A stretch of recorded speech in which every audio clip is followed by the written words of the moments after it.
Good morning to all. Recruitment topic में हमने types of recruitment में internal sources of recruitment topic देख लिया था। अब हम नेक्स्ट टाइप देखते हैं रिक्रूटमेंट का, external source of recruitment. External source of recruitment refers to recruiting employees from outside the organization. External source of recruitment requires when the existing staff may be insufficient or they may not fill the eligibility criteria of the job to be filled. Whenever large number of job positions are vacant, then external recruitment is preferred. तो external recruitment से meaning क्या है कि आपके organisation में जो employees हैं उनकी पोस्ट वेकेंट है और आप उसे इंटरनल रिक्रूटमेंट के थ्रू फिल नहीं कर पा रहे हैं, तो ऐसी कंडीशन में इनसफिशिएंट स्टाफ की कंडीशन में आपने क्या किया, एक्सटर्नल सोर्स ऑफ रिक्रूटमेंट के थ्रू आपने वैकेंट पोस्ट को फिल किया। अब जितनी भी वैकेंट पोस्ट है उसके लिए जितने भी एलिजिबिलिटी की ज़रूरत है उस एलिजिबिलिटी के अकॉर्डिंग आप क्या करेंगे, रिक्रूटमेंट निकालेंगे। मतलब ये है कि क्वालिफ़िकेशन एम्प्लॉयज़ की क्या होनी चाहिए, स्किल्ड होना चाहिए, सेमी स्किल्ड होना चाहिए, ये सारी जो डिस्क्रिप्शन है, इससे रिलेटेड डिस्क्रिप्शन जो है वो रिक्रूटमेंट में के एडवर्टाइजमेंट में शो किया जाता है। अब हम देखेंगे टाइप्स ऑफ एक्सटर्नल रिक्रूटमेंट, किस किस टाइप से हम एक्सटर्नल रिक्रूटमेंट कर सकते हैं। जैसा कि आप स्क्रीन पे शो हो रहा है, यहाँ पे 4 पर्सन्स हैं, वो रिक्रूटमेंट के लिए वेट कर रहे हैं। अब ये है कि आप किस तरह से इन एक्सटर्नल सोर्सेज की रिक्रूटमेंट कर सकते हैं। फर्स्ट है एडवर्टाइजमेंट, सेकंड है कैंपस रिक्रूटमेंट, थर्ड है प्लेसमेंट एजेंसीज, फोर्थ है आउटसोर्सिंग, फिफ्थ है employment exchange, labour contractors etcetera. अब important external sources of recruitment में हम देखेंगे, फर्स्ट आप देखेंगे एक्सटर्नल सोर्स ऑफ रिक्रूटमेंट में। अब यहाँ पर देखिए, ये एक स्क्रीन पे जैसे हम एग्जांपल से हम देखेंगे कि फैक्ट्री है। अब फैक्ट्री में एम्प्लॉयज़ की ज़रूरत है, तो ये एम्प्लॉयज़ जो है वो फैक्ट्री में अवेलेबल नहीं है। हम क्या कर रहे हैं, आउटसाइड से एम्प्लॉयज़ को रिक्रूट कर रहे हैं, तो ये हमारा क्या कहलाएगा, एक्सटर्नल सोर्स ऑफ रिक्रूटमेंट। अब एक्सटर्नल सोर्स ऑफ रिक्रूटमेंट में फर्स्टली हम देखेंगे direct recruitment. In short, direct recruitment में क्या किया जा रहा है, ऑफिस के जो नोटिस बोर्ड है उस नोटिस बोर्ड पर नोटिस लगाया जा रहा है। देन उस नोटिस को देखकर जो एम्प्लॉयज़ उस जॉब के लिए कॉल कर रहे हैं या अप्रोच कर रहे हैं, उन्हें क्या किया जा रहा है, डायरेक्टली रिक्रूट किया जा रहा है। तो इस टाइप का जो सिलेक्शन है वो क्या कहलाता है, डायरेक्ट रिक्रूटमेंट। ये देखिए आपको स्क्रीन पर शो हो रहा है, जॉब ऑफ़र किया जा रहा है डायरेक्टली, जो है एम्प्लॉयज़ जो एप्लीकेंट्स हैं वो अप्लाई कर रहे हैं और डायरेक्ट ही उन्हें क्या किया जा रहा है, रिक्रूट किया जा रहा है। इस तरह का जो रिक्रूटमेंट है वो क्या कहलाता है, डायरेक्ट रिक्रूटमेंट। तो डायरेक्ट रिक्रूटमेंट में से मीनिंग है on the spot selection of the employees on the basis of notice. एक नोटिस के बेसिस पर उसी टाइम पर जब हम किसी भी एप्लीकेंट को या एम्प्लॉय को अपने ऑर्गेनाइजेशन में सिलेक्ट कर लेते हैं, तो वो हमारा क्या कहलाता है, डायरेक्ट रिक्रूटमेंट। इस तरह की जो रिक्रूटमेंट है वो ऑर्गेनाइजेशन में जो सेमी स्किल्ड या फिर कह सकते हैं जो अनस्किल्ड पर्सन हैं उनके लिए इस टाइप की रिक्रूटमेंट्स की जाती है। तो इस टाइप की जो रिक्रूटमेंट है इसका बेनिफिट, या फिर कह सकते हैं कि ऐसे ऑर्गेनाइजेशन जिनके पास में ज़्यादा टाइम नहीं है, या फिर कह सकते हैं कि उन्हें जल्दी है स्टाफ रिक्रूट करने की, उन्हें अर्जेंट में स्टाफ की ज़रूरत है, तो उन ऑर्गेनाइजेशन में इस टाइप की जो रिक्रूटमेंट है वो क्या की जाती है। अब ये कहाँ पर सूटेबल है, ये इस टाइप के ऑर्गेनाइजेशन में जहाँ जहाँ पर वर्क जो है वर्कलोड ज़्यादा है, और जहाँ पर कह सकते हैं कि कुछ परमानेंट स्टाफ जो है वो अचानक से जैसे एब्सेंट हो गया, और अचानक से उसने जॉब छोड़ दिया, तो ऐसी कंडीशन में अचानक से एम्प्लॉयज़ की ज़रूरत पड़ी, तो वहाँ पर इस टाइप की रिक्रूटमेंट जो है वो की जाती है। अब इसमें क्या एडवांटेजेस मिलता है? अब एडवांटेजेस ये मिलता है कि इसमें ये जो इस टाइप का जो रिक्रूटमेंट होता है ये बहुत ही इनएक्सपेंसिव होता है। इस पे ज़्यादा आपको एक्सपेंडिचर करने की ज़रूरत नहीं है। जस्ट आपने क्या किया, बस एक नोटिस बोर्ड पर आपने एक नोटिस प्रिंट किया, देन आपने रिक्रूटमेंट उस एडवर्टाइजमेंट के थ्रू जो भी वैकेंट पोस्ट है उस पर आपने कर लिया। नेक्स्ट अब हम देखेंगे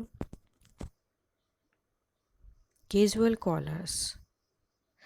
कैजुअल कॉलर्स से मीनिंग ये है कि हम हमारे केवीएस का ही अगर हम एग्ज़ाम्पल लें तो हर साल हमारे स्कूल में आपने देखा होगा बहुत जितनी भी पोस्ट है उसके लिए क्या की जाती है, रिक्रूटमेंट निकाली जाती है, और हर साल इंटरव्यू कंडक्ट होते हैं, एक पैनल बनाया जाता है।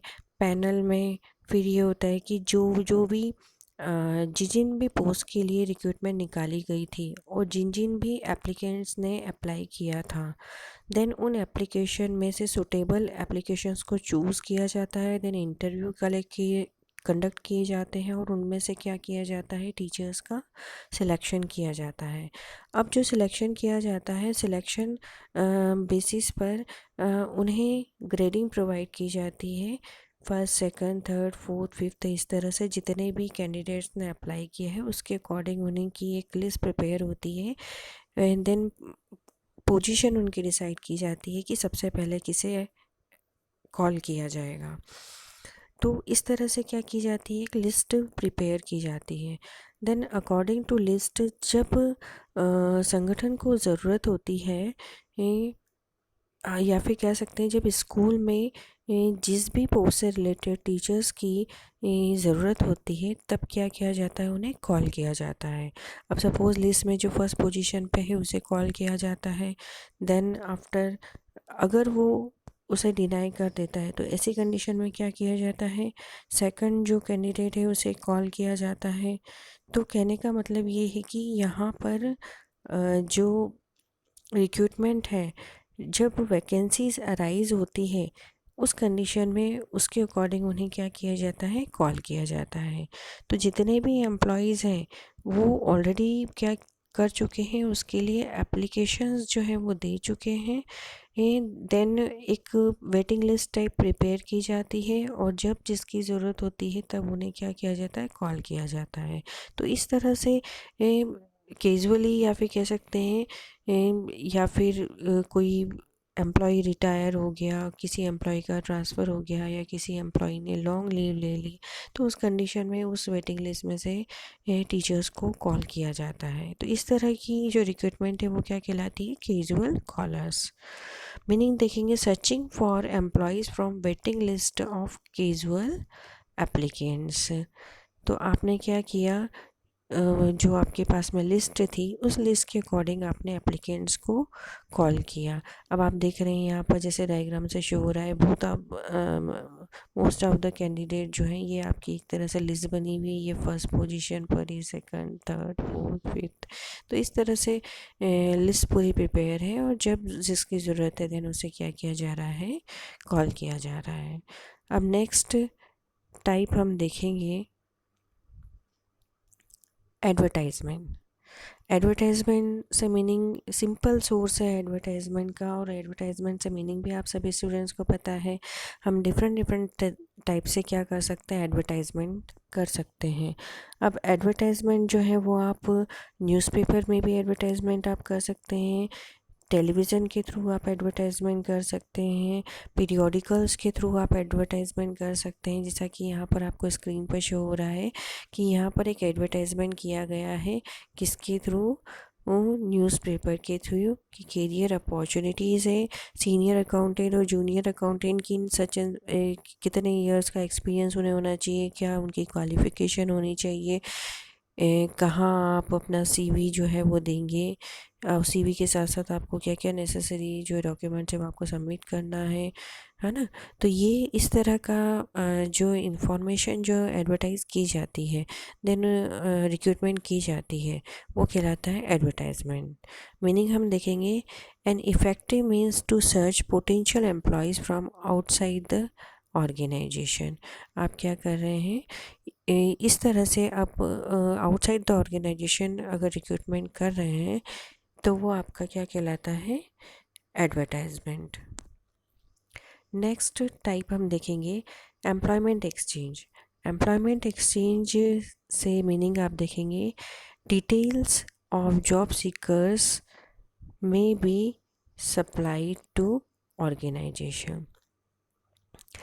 अब आपने एम्प्लॉयमेंट एक्सचेंज में आपने नाम सुना होगा, जैसे फॉर एग्जांपल यहाँ पर दिया हुआ है नेशनल एम्प्लॉयमेंट एक्सचेंज दिल्ली का एक ऑफिस है। वहाँ पर जितने भी अनएम्प्लॉयड जितने भी एम्प्लॉयज़ होते हैं वो क्या करवाते हैं, अपना रजिस्ट्रेशन करवाते हैं।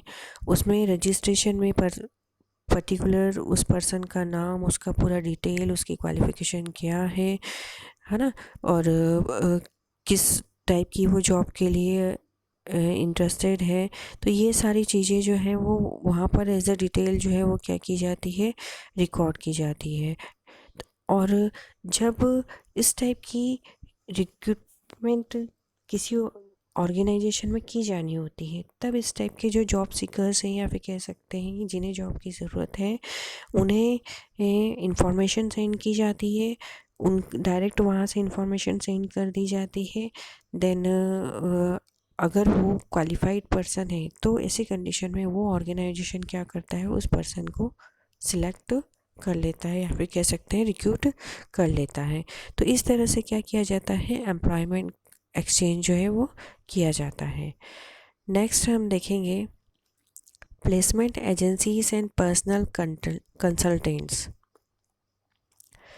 मीनिंग देखेंगे, specialized agencies undertakes all the function of recruitment and the selection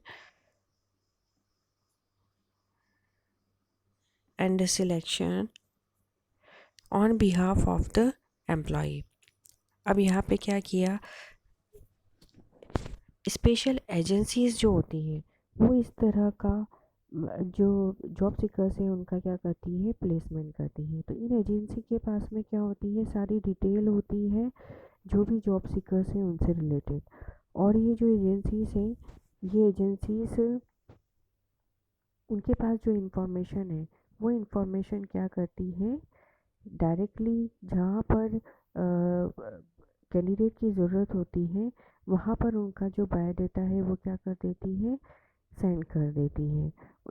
क्योंकि इनके पास में कैंडिडेट जो है वो इनसे कांटेक्ट करते हैं और अपना जो सारा बायोडाटा है वो इन्हें सेंड कर देते हैं। और ये क्या करते हैं, ऐसे ऑर्गेनाइजेशन जहाँ पर इस तरह के जो बायोडाटा है उनके पास में है, उन बायोडाटा में जिस टाइप की रिक्रूटमेंट के लिए जिस पर्सन की ज़रूरत होती है, वो उस टाइप के ऑर्गेनाइजेशन को उस टाइप के जो पर्सन है या फिर मैन पावर जो है उससे रिलेटेड इन्फॉर्मेशन वो सेंड कर देते हैं। तो एक तरह से ये क्या कर रहे हैं, ये एजेंसीज जो होते हैं ये एक फ़ीस चार्ज करती है, और फीस चार्ज करने के बदले में ये क्या कर रही है, एक तरह से सर्विसेज प्रोवाइड कर रही है किन्हें, जॉब सीकर्स को। इसी तरह से पर्सनल कंसल्टेंट भी होते हैं। पर्सनल कंसल्टेंट से मीनिंग ये है कि स्पेशल ये क्या करते हैं, फर्म को रिक्रूटमेंट में हेल्प करते हैं। फर्म क्या करती है, इन कंसल्टेंट को अपॉइंट करती हैं, और ये प्रोफेशनल कंसल्टेंट जो होते हैं वो टॉप और जो मिडिल लेवल है उसके प्लेसमेंट में हेल्प करते हैं। उसके लिए जो भी क्वालिफाइड एंड टैलेंटेड पर्सन है उन टैलेंटेड पर्सन के डाटा के थ्रू देन पर्सन्स को अपॉइंट करते हैं। नेक्स्ट हम देखेंगे कैंपस इंटरव्यूज़।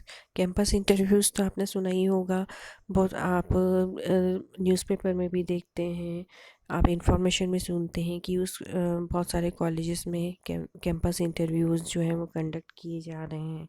तो कैंपस इंटरव्यूज़ जो है से मीनिंग है searching for prospective candidates from universities and colleges.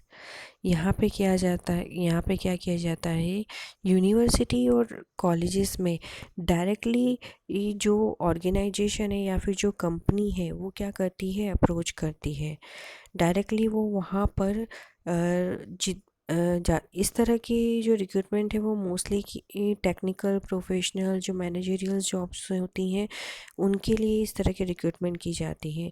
तो ऐसी कंडीशन में जो बड़ी ऑर्गेनाइजेशंस है वो क्या करती है, डायरेक्ट लिंक करती है यूनिवर्सिटी से, स्कूल से, है ना, और डायरेक्टली वहाँ पर अप्रोच करके देन वहाँ पर जो स्टूडेंट्स हैं उनका इंटरव्यू कंडक्ट करके देन रिक्रूटमेंट प्रोसीजर को कंप्लीट करती है।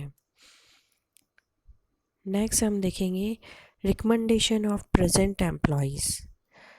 रिकमेंडेशन ऑफ प्रेजेंट एम्प्लॉयज़ से मीनिंग है it ensures reliability and suitability for the post and helps to improve the moral of existing. अब यहाँ पर क्या किया जाता है, इसमें जो पहले से एम्प्लॉयज़ ऑर्गेनाइजेशन में वर्क कर रहे हैं वो क्या करते हैं कि अपने जो फ्रेंड्स हैं या रिलेटिव्स हैं उन्हें क्या करते हैं, उन्हें रिकमेंड करते हैं ऑर्गेनाइजेशन में रिक्रूट करने के लिए। वो बताते हैं कि मेरा ये जो फ्रेंड है ये क्वालिफाइड है, या फिर ये मेरा जो रिलेटिव है वो क्वालिफाइड है, जिसे हम क्या कर सकते हैं, अपने ऑर्गेनाइजेशन में अपॉइंट कर सकते हैं। तो इस तरह से आपने क्या किया, रिकमेंड किया, क्योंकि आप उसे पहले से जानते हैं, है ना। तो इस तरह की रिकमेंडेशन के थ्रू अगर एम्प्लॉयज़ को रिक्रूट किया जाता है तो वो आपका कहलाता है रिकमेंडेशन ऑफ प्रेजेंट एम्प्लॉयज़। अब नेक्स्ट हम देखेंगे लेबर कॉन्ट्रैक्टर्स। लेबर कॉन्ट्रैक्टर्स से मीनिंग देखेंगे the contractors keep in touch with a large number of workers and bring them at a place where they are required. तो इस type के इसमें recruitment में ये कॉन्ट्रैक्टर्स जो होते हैं उनके अंडर में बहुत सारे लेबर वर्क करते हैं। तो ऐसी कंडीशन में जो कॉन्ट्रैक्टर है वो क्या करता है, सारे लेबर के कॉन्टैक्ट जो है वो मेंटेन करता है, और जब जिस टाइप के लेबर या फिर वर्कर की ज़रूरत होती है तब जिस ऑर्गेनाइजेशन में ज़रूरत होती है वहाँ पर वो उन्हें क्या करता है, सेंड कर देता है। और मोस्टली इस तरह की जो रिक्रूटमेंट है वो कहाँ की जाती है, अनस्किल्ड जो वर्क है या फिर अनस्किल्ड एम्प्लॉयज़ की जहाँ पर ऑर्गेनाइजेशन में ज़रूरत है वहाँ पर इस तरह की रिक्रूटमेंट होती है। अब इसका एक डिसएडवांटेजेस ये होता है कि अगर कॉन्ट्रैक्टर ये डिसाइड करता है कि मुझे ऑर्गेनाइजेशन को छोड़ना है तो ऐसी कंडीशन में सारे ही जो वर्कर हैं वो तो उसी के डायरेक्शंस को फॉलो करते हैं, या फिर कह सकते हैं उसके अंडर में वर्क कर रहे होते हैं, तो वो भी क्या करते हैं कि वो भी ऑर्गेनाइजेशन को छोड़ देते हैं, क्योंकि वो एक तरह से वो उन सारे लेबर का लीडरशिप में वर्क होने के कारण जैसा वो करता है वैसा ही सारे एम्प्लॉयज़ भी उसी चीज़ को फॉलो करने के कारण।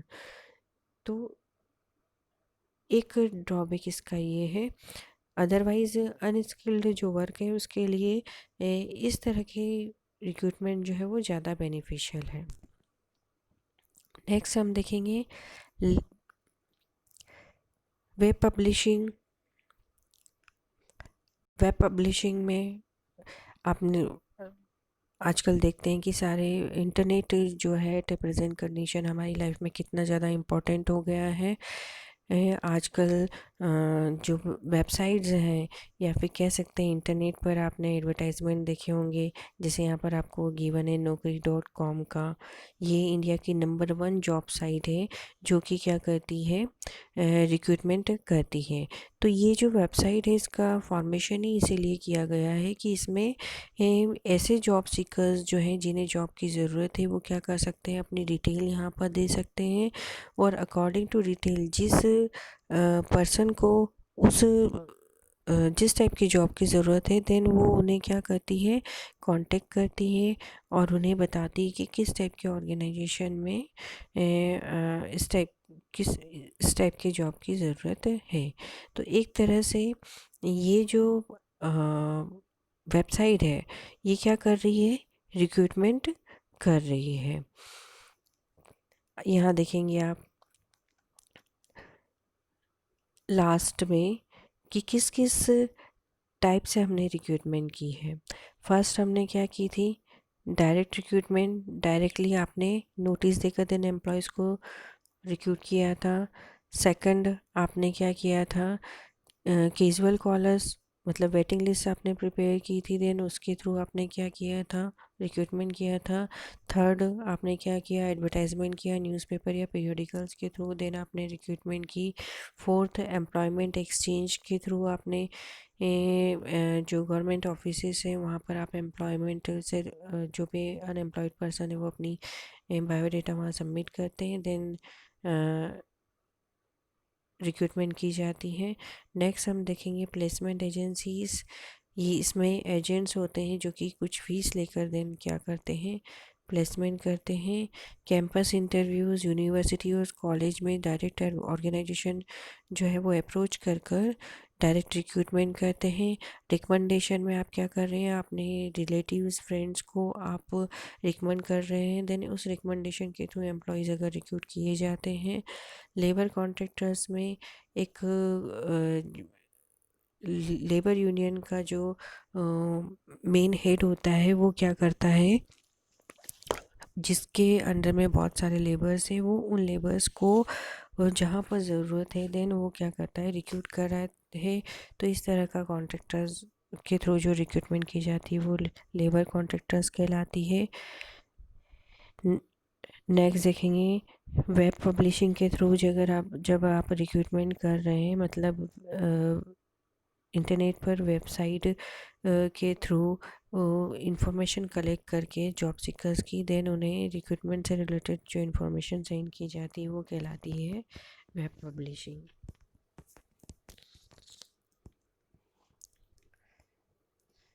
तो ये सारे जो सोर्सेस हैं ये रिक्रूटमेंट से रिलेटेड सोर्सेस हैं।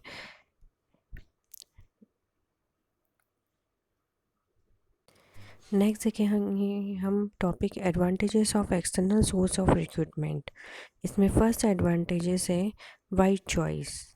अब आप देखिए आसमान के नीचे अगर आप खड़े होते हैं जैसे स्क्रीन पर शो हो रहा है, तो आपके पास में आसमान पे बहुत सारे आपके स्टार्स ही स्टार्स हैं, मतलब आप कौन सा भी स्टार जो है वो क्या कर सकते हैं, चूज़ कर सकते हैं। आपके पास में बहुत सारी चॉइसेस अवेलेबल हैं। तो एक्सटर्नल सोर्स ऑफ रिक्रूटमेंट में ऑर्गेनाइजेशन के पास में बहुत सारी चॉइस होती हैं। Through external recruitment the organisation get wider choice, क्योंकि आप यहाँ पर क्या कर रहे हैं, बाहर से जब रिक्रूटमेंट कर रहे हैं तो आपने चाहे वो एडवर्टाइजमेंट के थ्रू की है या किसी भी सोर्स के थ्रू की है, तो आपके पास में बहुत सारी एप्लीकेशंस आई, आपके पास में बहुत सारी चॉइस है कि उस एप्लीकेशंस में से आप कौन सी भी एप्लीकेशन चूज़ कर सकते हैं जो कि आपके ऑर्गेनाइजेशन के लिए बेटर है। नेक्स्ट देख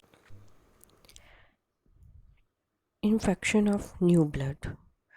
अब ऑर्गेनाइजेशन में जब आप एक्सटर्नल रिक्रूटमेंट कर रहे हैं तो एक तरह से वो आपके लिए क्या कर रहा है, न्यू ब्लड का वर्क कर रहा है। जैसे आपकी बॉडी में अगर ब्लड की ज़रूरत होती है तो आप क्या करते हैं, सिलाइन के थ्रू देन आपकी बॉडी में इंजेक्ट करते हैं, है ना। तो उसी तरह से जो एक्सटर्नल सोर्स ऑफ रिक्रूटमेंट जो है वो एज न्यू ब्लड जो है वो क्या करता है, वर्क करता है। मतलब कह सकते हैं कि फ्रेश टैलेंट जो है वो क्या कर रहा है, एक तरह से हमारे ऑर्गेनाइजेशन में एंटर करता है, क्योंकि जो बाहर से पहले से जो आपके ऑर्गेनाइजेशन में एम्प्लॉयज़ वर्क कर रहे हैं उन एम्प्लॉयज़ के कंपैरिजन में अगर देख जो बाहर से जो एम्प्लॉयज़ रिक्रूट होंगे उनके पास में न्यू आइडियाज़ होंगे, न्यू उनका टैलेंट है ना। उस टैलेंट को हम क्या कर सकते हैं, ऑर्गेनाइजेशन में रिव्यूज़ कर सकते हैं। मीनिंग देखेंगे, with external recruitment fresh and new talent come to the organisation. इससे क्या होता है, फ्रेश और न्यू टैलेंट जो है वो ऑर्गेनाइजेशन में आता है। नेक्स्ट हम देखेंगे स्पिरिट ऑफ कंपटीशन। अब इससे क्या होता है, कंपटीशन की स्पीड जो है वो इंक्रीज़ होती है। अब आप ये देखिए यहाँ पर डायग्राम में शो हो रहा है, ये जो एम्प्लॉय है ये पहले से ऑर्गेनाइजेशन में वर्क कर रहा था, ये जो एम्प्लॉय है ये ऑर्गेनाइजेशन में न्यू एंटर हुआ। तो ऐसी कंडीशन में क्या होगा, उसे जो है वो जो न्यू टैलेंट है उससे क्या करना पड़ रहा है, कंपटीशन करना पड़ेगा, क्योंकि उसके पास में न्यू आइडियाज़ हैं, न्यू उसके पास में स्किल्स है। तो ऐसी कंडीशन में जो पहले से जो एम्प्लॉयज़ जो कि ऑर्गेनाइजेशन में वर्क कर रहे हैं उन्हें क्या करना होता है, उन जो न्यू टैलेंट है उससे कंपटीशन फ्रीज करना होता है।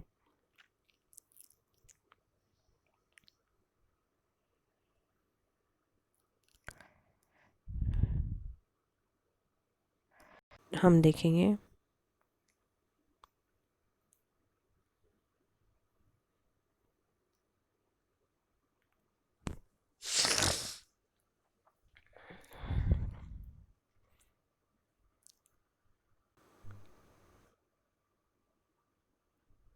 तो इस तरह से आपने क्या किया, डायरेक्टली उन्हें क्या कर लिया, रिक्रूट कर लिया। किसके थ्रू, क्वालिफाई आपने जैसे कैंपस रिक्रूटमेंट किया, तो कैंपस रिक्रूटमेंट के थ्रू आपने उन्हें डायरेक्टली रिक्रूट कर लिया। नेक्स्ट हम देखेंगे disadvantages of external sources of recruitment. External sources of recruitment की क्या क्या डिसएडवांटेजेस है। इसमें फर्स्ट है डिससेटिस्फेक्शन अमंग एग्जिस्टिंग एम्प्लॉयज़। जितने भी एम्प्लॉयज़ हैं उन्हें जो पहले से ही ऑर्गेनाइजेशन में वर्क कर रहे हैं वो क्या हो जाते हैं, डिससेटिस्फाइड हो जाते हैं। क्योंकि जब न्यू प्रमोशन किया जाता है या फिर न्यू एंटर जब एम्प्लॉई होता है ऑर्गेनाइजेशन में, तो ऐसी कंडीशन में उन्हें ऐसा लगता है कि ये जो पर्सन्स है वो ज़्यादा हमसे क्वालिफाइड है, ज़्यादा उन्हें नॉलेज है। तो ऐसी कंडीशन में हमारी जॉब जो है वो इनसिक्योरिटी, जॉब इनसिक्योरिटी उन्हें क्या होती है, फील होती है। साथ ही साथ उनके जो प्रमोशन के चांस है वो भी रिड्यूस हो जाते हैं। सपोज़ अगर एम्प्लॉई का अपॉइंटमेंट अगर हायर पोस्ट पे हुआ है, तो ऐसी कंडीशन में उनके चांस जो है वो हायर पोस्ट पर प्रमोट होने के रिड्यूस हो जाते हैं। नेक्स्ट हम देखते हैं costly process. It is costly process as a lot of money has to be expended on advertisement and processing of applications। अब यहाँ पर क्या होता है कि आप जो भी एडवर्टाइजमेंट करते हैं एक्सटर्नल सोर्सेज ऑफ रिक्रूटमेंट के लिए, उसके लिए आपको मनी एक्सपेंड करनी होती है। अब डिफरेंट डिफरेंट सोर्सेज में डिफरेंट डिफरेंट मनी की ज़रूरत होती है। तो अब ऐसी कंडीशन में सपोज़ जैसे आप एडवर्टाइजमेंट कर रहे हैं, तो एडवर्टाइजमेंट भी आप किस लेवल पर कर रहे हैं, तो उसके अकॉर्डिंग आपकी मनी की रिक्वायरमेंट जो है वो डिपेंड करेगी। नेक्स्ट देखेंगे आप लेंदी प्रोसेस। रिक्रूटमेंट की जो एक्सटर्नल सोर्स के थ्रू जो भी रिक्रूटमेंट किया जाता है, इसमें जो टाइम है वो क्या लगता है, ज़्यादा लगता है। और साथ ही साथ ये जो प्रोसेस होती है ये लेंदी भी होती है। पहले आपने क्या किया, जैसे फॉर एग्जांपल वेब पब्लिशिंग के थ्रू आपने रिक्रूटमेंट कर रहे हैं, तो जो वेब पब्लिशिंग के थ्रू जो भी एम्प्लॉयज़ जो हैं वो वहाँ पर अप्लाई कर रहे हैं, देन फिर वो ऑर्गेनाइजेशन से कांटेक्ट कर रहे हैं और उसके बदले में आपको पेमेंट करना हो रहा है। तो ये सारी इतनी ये जो रजिस्ट्रेशन करवाना, देन वो ऑर्गेनाइजेशन को जो कांटेक्ट कर रही है, तो ये सारी प्रोसेस जो है इसमें क्या होता है, टाइम कंज्यूम होता है। तो इस तरह की जो प्रोसेस होती हैं उसमें टाइम ज़्यादा लग जाता है। नेक्स्ट हम देखेंगे difference between internal sources and external sources. दोनों में क्या डिफरेंस है। तो सबसे पहले बेसिस गिवन है meaning. Internal sources refer to invite candidate for waiting the organisation. जो इंटरनल सोर्सेज में क्या होता है कि जो एम्प्लॉयज़ पहले से ही ऑर्गेनाइजेशन में वर्क कर रहे हैं उन्हें जॉब के लिए कॉल किया जाता है, या फिर कह सकते हैं उन कैंडिडेट्स को इनवाइट किया जाता है। And external sources of recruitment में एम्प्लॉय जो है वो outside of the organisation recruit किए जाते हैं। नेक्स्ट देखेंगे time. Internal sources of recruitment जो है वो लेस टाइम कंज्यूमिंग है, एक्सटर्नल सोर्सेज ऑफ रिक्रूटमेंट जो है वो मोर टाइम कंज्यूमिंग प्रोसेस है। नेक्स्ट है economy. Internal source of recruitment more economic है क्योंकि आपको उसके ऊपर कोई भी एक्सपेंडिचर करने की ज़रूरत नहीं है, और एक्सटर्नल सोर्सेस ऑफ रिक्रूटमेंट जो है वो क्या है, कॉस्टली भी है क्योंकि उस पर आपको एक्सपेंड मनी करनी होती है। नेक्स्ट है choice. Internal source of recruitment जो है वो क्या है, उसमें चॉइस जो होती है वो लिमिटेड होती है क्योंकि आपकी ऑर्गेनाइजेशन में जो एम्प्लॉयज़ वर्क कर रहे हैं आपको नहीं रिक्रूट करना होता है। और एक्सटर्नल सोर्स ऑफ रिक्रूटमेंट में वाइडर चॉइस होती है, आपको बहुत सारे जो जॉब सीकर्स हैं वो आपके ऑर्गेनाइजेशन में अप्लाई करते हैं, उसमें से आप किसी भी एप्लीकेंट्स को चूज़ कर सकते हैं।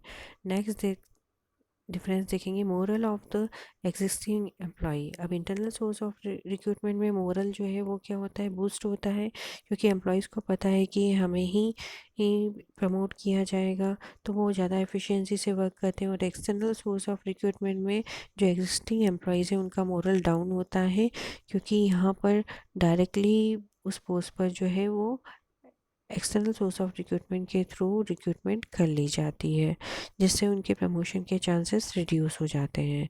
नेक्स्ट देखेंगे basis. Internal source of recruitment जो है जनरली सीनियोरिटी बेस्ड होते हैं, मतलब ये है कि यहाँ पर जो एम्प्लॉयज़ हैं उनका स्टेटस जो है वो सीनियोरिटी के बेस पर जो है वो इंक्रीज़ होता है।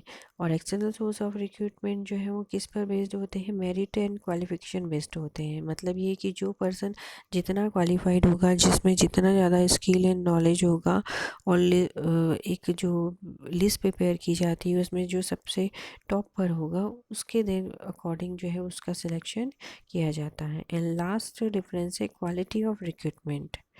अब इंटरनल सोर्सेस ऑफ रिक्रूटमेंट में अगर हम देखें तो चॉइस जो होती है वो क्या होती है, लिमिटेड होती है।